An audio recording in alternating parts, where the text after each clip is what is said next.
Mirë ata që duan të fusin kokën në një strep politike dhe blejnë të lajo e shkruajnë këtu janë zyrat e PD-s, po ata që u japin ambiente me qira, si mundet? Edhe ata që japin me qira kanë interesin të vënë në punë ambientet që posedojnë. E kush po pyet se ç'djalli mori zyrat? Po për ata që kalojnë rrugës përballë zyrave PD, kush ka pyetur vallë se ç'do mu bëjnë? Lënjatët që përjetuan vitet e luftës së qeverisë PD kundër popullit të Vlorës e përjetojnë shumë keq momentin kur përballen edhe me simbolet. Ishte një luftë e shfarrosjes në mas, siç në traumat e botës. E dini që bëri Vlorës qeveria e Partisë Demokratike? Është edhe turpëruese që sot të ketë PD në Vlorë. Kam kohë që mendoj skena absurdi se si në Vlorë mund të ketë PD në vetë konstitucionin shpirtëror të kombeve, prej shekush është aplikuar akti kolektiv, po e zeza më e madhe që ka ndodhur të mos përmendet më, ose të keqen e kanë të rritur me emrin e kundërt, edhe me ne ka ndodhur. Po drina ku pushtuesi ka turpëruar burrat e krajinës, aty i kanë vënë emrin suka e trimave. Është një mënyrë për të shpëtuar trurin dhe gjakun prej makthit.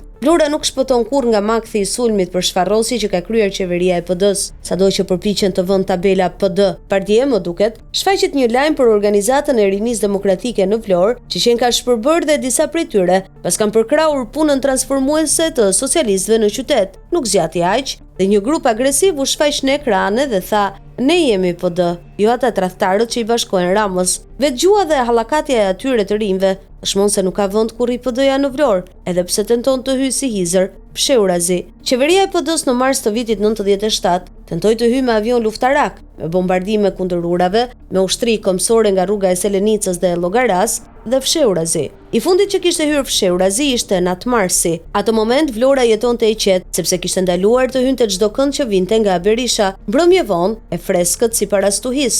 Me Fred Ziajin, nismëtari i PD-s në Vlorë 1990, po vinim nga Kulaçi për në qendër. Para nesh, një grumbull djemsh që kishin kapur një nga ata të fshetët. Ai s'kishte gjak në fytyrë, edhe rrobat i kishte bërë pis. Fredi nuk mund të thoshte me njëherë që Talinin të shkoj, por i pyeti çfarë ka bërë. Është i shikut, ta ndjemt, por na nxori një dokument si gazetari i Gazetës Republika. Ai se shite më veten për njeri.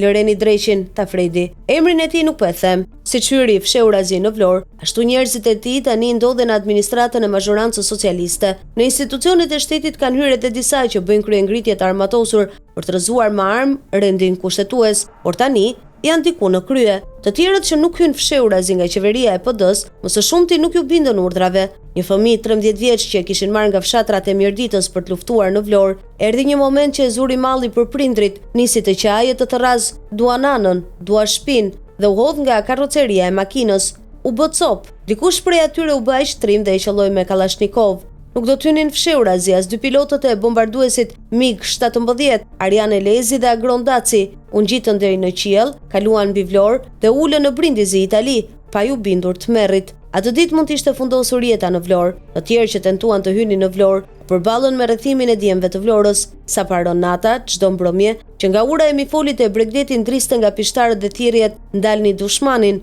Vlorën e izoluan, por vlonjatët ndanë copën e bukës me njëri tjetrin. PD e Berishës i bëri gjëmën Vlorës, nga deti, nga mifoli, gjëm nga Selenica e nga Karaburuni. Vetëm rruga për në Varrezat e Kushovicës nuk ishte asnjë orë pushim. Asnjë kombe e pakicë kombëtare nuk e ka harruar kur dhimbjen, as e brejt, as japonezët, as armenët, as edhe romët e Levanit. Si zën ka vënë në Vlorë tabela PD,